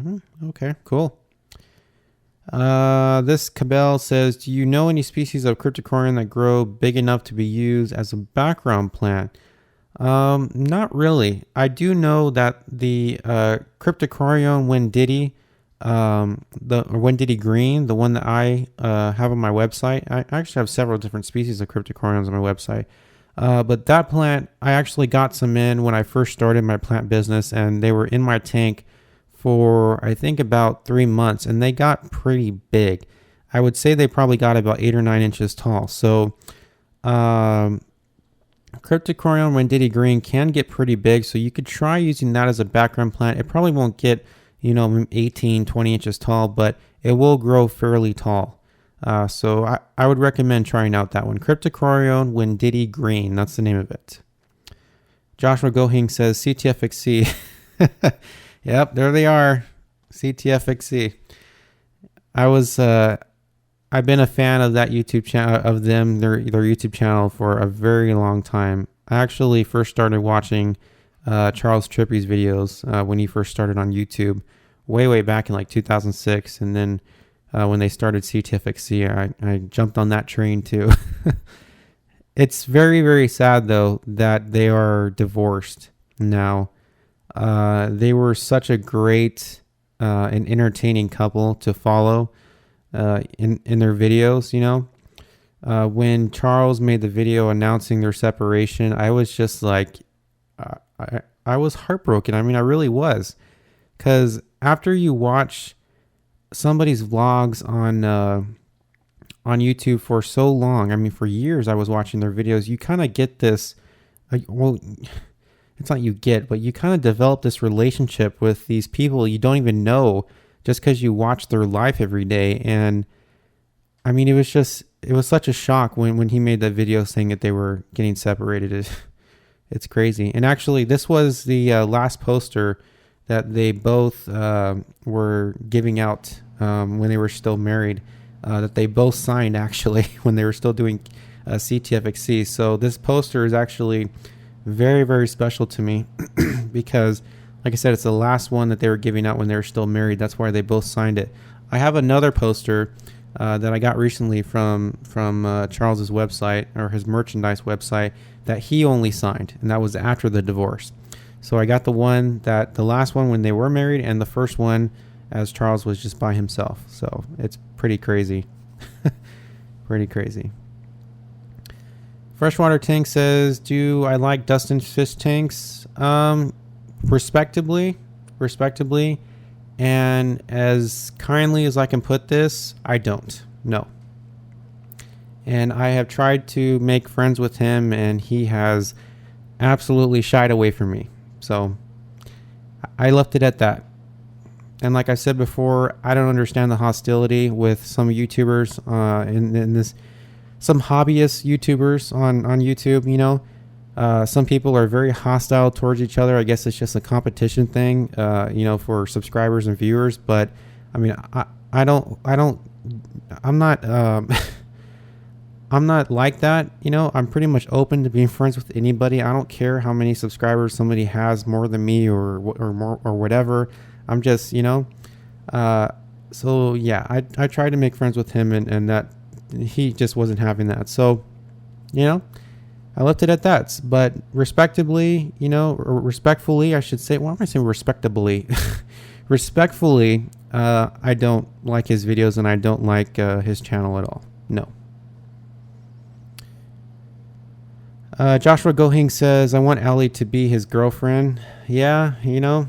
And see, that's the other thing that I found really weird is that, you know, he gets a divorce from his wife that is named Allie, okay? Alli. And the next girl, the girl that he's with now is named Allie, Allie.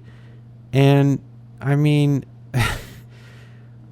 I don't know about you, but if I divorced my wife and, you know, I was with another girl that had almost the exact same name, just spelled differently, that would be very, very weird. And I would not feel comfortable, you know, promoting that or showing that on the internet. I think that would just be a huge contradiction. I know it's probably just a coincidence that she has the same name, but I mean, really, that's, I don't know. Some people are saying that, you know, Charles didn't, or, well, Allie is not her real name. You know, this new girl that he's with, it's more of a stage name for her to, so that he can kind of keep the vlogs in the same sense, I guess you could say. Because, you know, Allie and Allie, it sounds the same. So, you know, when people talk about his channel, it's not Charles and Rebecca, it's Charles and Allie, and so people still, you know, hear it and they visualize it as the same thing as it was, nothing different.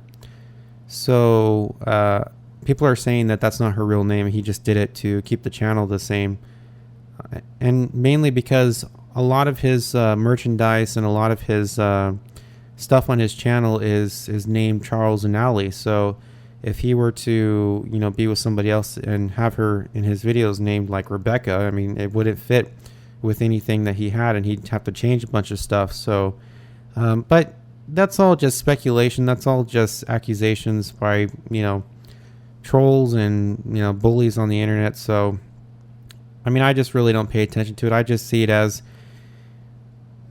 things happen. He got a divorce. I mean, people get divorced. It happens, and you just have to, you know, support him and move on. And I mean, it's his personal life, and I don't think it's right for anybody to get involved in his personal life.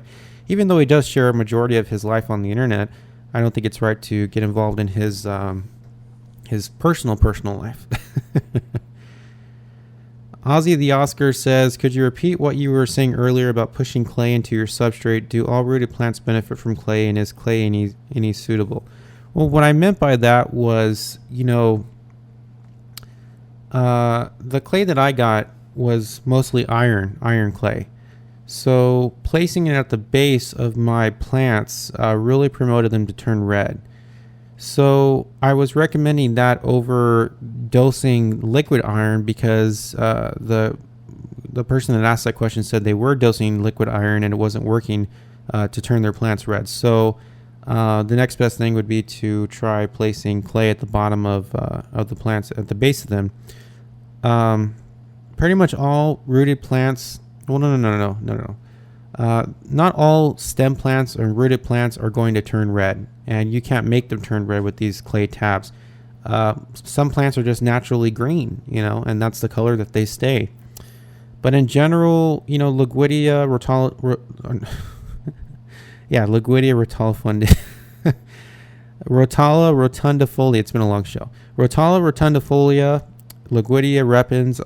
Those are the two plants that I've turned red with the use of clay root tabs. So, not all rooted plants benefit from it. Like, I mean, Anubias plants won't turn red if you place them at the base of their plants, the root tabs. That is, it's mainly just Rotala rotundifolia and Liguidia repens from what I've grown. There are other plants that you can turn red, but those are the only two that I've done. But not all rooted plants benefit from clay. I mean, any other rooted plants that you aren't concerned about turning red, you should just use regular all-purpose root tabs. Aqua soil. Actually, I don't use aqua soil in this tank. I have used it before in a previous tank, but I don't use it in this tank. But the aqua soil is fairly expensive. I believe it's like $40 a bag.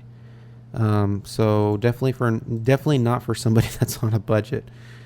And let's adjust the color again here, guys, because the sun has moved again.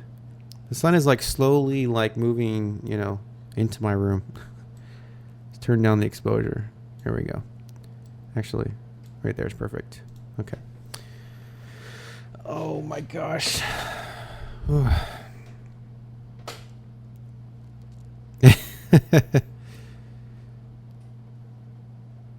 Okay. Okay, Trey. We'll see you next time. Thank you so much for watching the stream. I appreciate it. Freshwater Tanks says something that I probably have talked about in my other live stream. I think I did actually with Joey, the King of DIY, when I was interviewing him on the show. He says, "Wouldn't you agree that they are sort of the Apple of the Planet Aquarium world?" So what he's trying to say is ADA products, Takashi Yamato's product line, being that it's so expensive, is considered like the Apple of the aquarium world, because Apple products are expensive and there are cheaper alternatives. Freshwater tanks, yes, definitely. That is a very good example of these two different companies, or the how ADA is how ADA is different from other companies in the aquarium world. They are considered the premium company for aquarium supplies. I mean, I think their stainless steel trimming scissors for their plants cost upwards of $220 or so. I mean, incredibly expensive for what you get. I mean, and when you could just, let me see, do I have any? Let me see. No, I don't have them. But when you could use just pretty much any old regular scissors and they'll work the same. But yes, that is a very good example. They are the Apple of the aquarium world. And in my opinion, it's not really worth it. I mean, the build quality of ADA products, yes, you could say they're far better built. Like their canister filters are made out of stainless steel. Their surface skimmers, I believe they're called VUPA. Their VUPA surface skimmers are made out of stainless steel. Their intake and outtake tubes are glass. So the build quality, as with Apple, the build quality is better than the plastic intake and outtake tubes and plastic surface skimmers that are made by other companies. So yeah, I mean, for sure. They are the Apple of the aquarium world, but as with Apple, you could buy a cheaper computer with the same specifications, just not the best build quality, but it still works the same. You can buy the same scissors or the same intake outtake tubes and the same stuff for far cheaper. It's not going to say ADA on it, The thing I find most ridiculously priced is their all their tools, like their tweezers, the rakes and stuff that they sell to, rake down your substrate when you first set up a tank. Their scissors especially, that's the stuff that I just find incredibly ridiculously priced. I mean, I think their tweezers are like $80. I mean, that's way too damn much for just tweezers. I'm sorry, but that's just too expensive. And it's funny because there are people that are so into the ADA product line that, it's not just you're buying the ADA products, you're buying them to as a statement, to display them next to your aquarium. So when your friends come over, they can see, ooh, you have ADA stuff, I mean, they actually sell shelving, that's made by ADA or metal product holders that's made by ADA to display all your ADA equipment. It's more of a statement, than just buying the product. You're buying the name and displaying the name and showing that you have these fancy ADA products. To me, it's just not worth it. I've owned so many Planet tanks and set up so many, and I haven't used ADA products except Aquasoil with any of them, and they've all, worked the same as an ADA tank. It's no different. It's just simply the cost factor, and that's it. It's just simply you're buying the name, you're buying a premium product. While some of them are built better with better materials, others are just the same old thing that you could buy somewhere else for far cheaper. That's just what it is. But I will admit that, Takashi Amano, he has a step up above. Well, he has a step up in this hobby because, for one thing, he's an artist and he's a photographer as well. And I'm a photographer myself. And, when a photographer gets in control of a Planet tank or the construction of a Planet tank, you definitely notice a difference of how they're set up, because the artist, mindset, the artist's point of view when you set up a Planet tank just makes things work and look so much better in a play. Okay, it should be back now. Hopefully it is. Sorry guys, I don't know why that happened.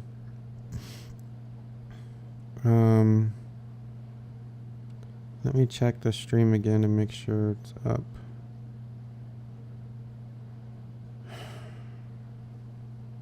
Photographer gets in control of a Planet tank, or photographer as well. And I'm a photographer myself. And when a photographer gets in control of a Planet tank or the construction of a Planet tank, okay, I guess it's fine now.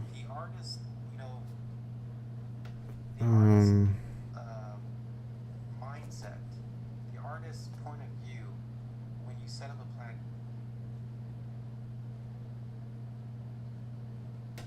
What? Is it back, guys? Are we back or what?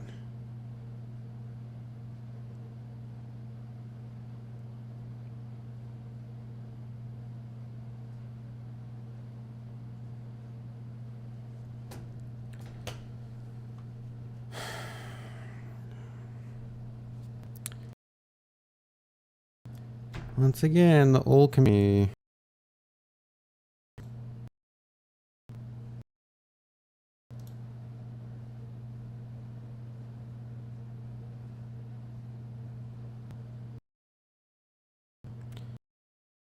I'm back.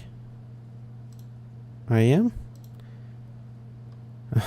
Okay. Just let me check it on my end here.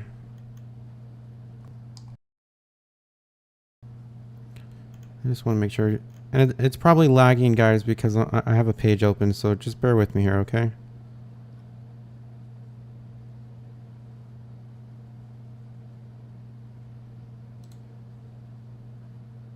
Okay, so I guess I am back. Okay, fine. Oh my god. See? This is why I bought a new computer, because I knew eventually this thing was gonna give out. Sorry about that, guys. I really am. When you set up a Planet,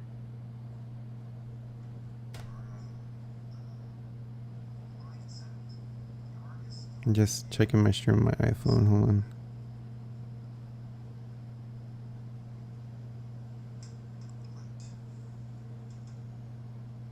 Is it back, guys? Are we back or what? Yeah, okay. I guess it works now. Wow, okay. Back to the questions. Got 10 minutes left of the show. Okay, so the lag should be gone because I don't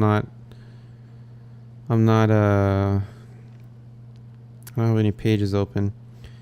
Okay, so this Cabell says, what is your opinion on the most unrated or overrated aquarium plant species? I don't know what you mean by that. Unrated or overrated aquarium plant species? I don't understand. Is it plants that are popular that you think are that don't deserve to be popular, or I'm not sure.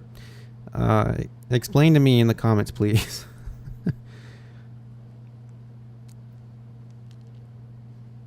That was kind of a weird question. I think I'm going to pour myself some more water. Yes, we're going to do that. Because water is very important. And hopefully I don't pour water all over my computer. Because that would be a big technical difficulty right there, wouldn't it? Oh, I love water. Water is everything.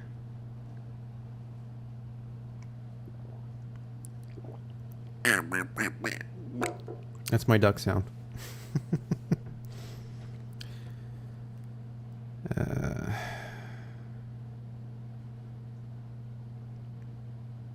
Okay, what? Okay, so is unrated or overrated a plant species? I'm not familiar with that. I've never heard about unrated or overrated plant species. I don't know what you mean by that. The only thing I know about my plants is the names of them, how to grow them, and I mean that's basically it. I've been growing plants for years, so. And if that's a technical scientific aspect of aquarium plants, I'm not going to know anything about it because I don't get too much into the science of plants. I don't see the point of that. All I see a point in is if you know how to grow it and it grows good under your care, that's all you need to know. You don't need to know about chloroform and the interaction between atoms and all this unnecessary crap. Okay. I don't know what you're talking about. Anyways, if you have a question, guys, and you'd like to, we have about 8 minutes left of the show. If you would like to call in through audio on Skype and ask me a question, just audio, not video, you can call me on Skype right now. Skype name is Jacob Aquarium. Like I said, just an audio call because the video calls on this computer seem to just eat up every little ounce of CPU power. So Jacob Aquarium is a Skype name if you'd like to add me there. Also, I have some other things that I probably should make a lower third for as well. Like my Facebook page and stuff. So post your questions, guys, while I do all this stuff. I'm going to make some lower third links right now. http / Jacob's Aquarium. There we go. All right, we got that one. Let's do another one. Let's do Twitter, which, you know, I use Twitter occasionally. I don't use it that often though. Just because I don't like the format.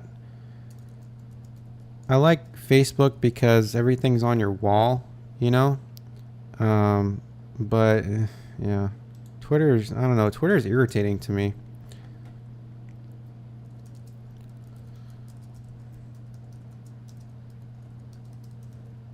Okay, and then we're going to put jacobsaquarium.com. Okay, we got that there, and I shouldn't be doing this while we're live streaming. This is like a behind the scenes thing again. Okay, so let's get to your questions.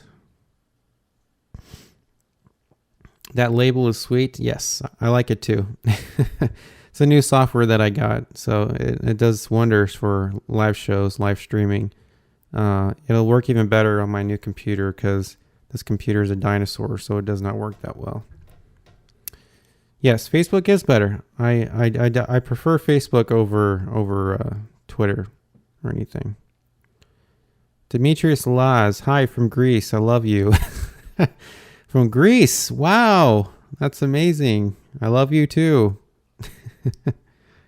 Actually, just yesterday, as a matter of fact, I was watching My Big Fat Greek Wedding on Showtime. It's one of my favorite movies. It's funny that somebody comes in the chat from Greece. If you guys ever get a chance, watch that movie. It's called My Big Fat Greek Wedding.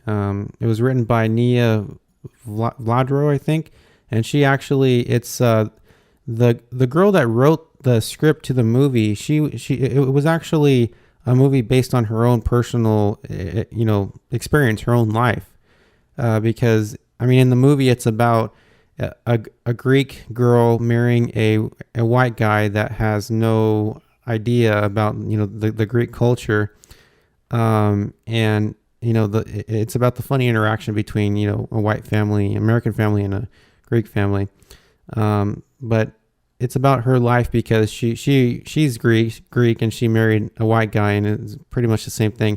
But I think that's what made the movie so authentic and so funny, was because it was real. I mean, it was based on real events, and I think that's what makes a great movie. I mean, there are plenty of people that can write a script and fake things, but I don't know. There's just something about a movie that's based on personal experience that it's so much more entertaining to watch because it just feels so much more real. So, oh wow, Josh Gohing is from the Philippines. Freshwater Tanks is from Canada.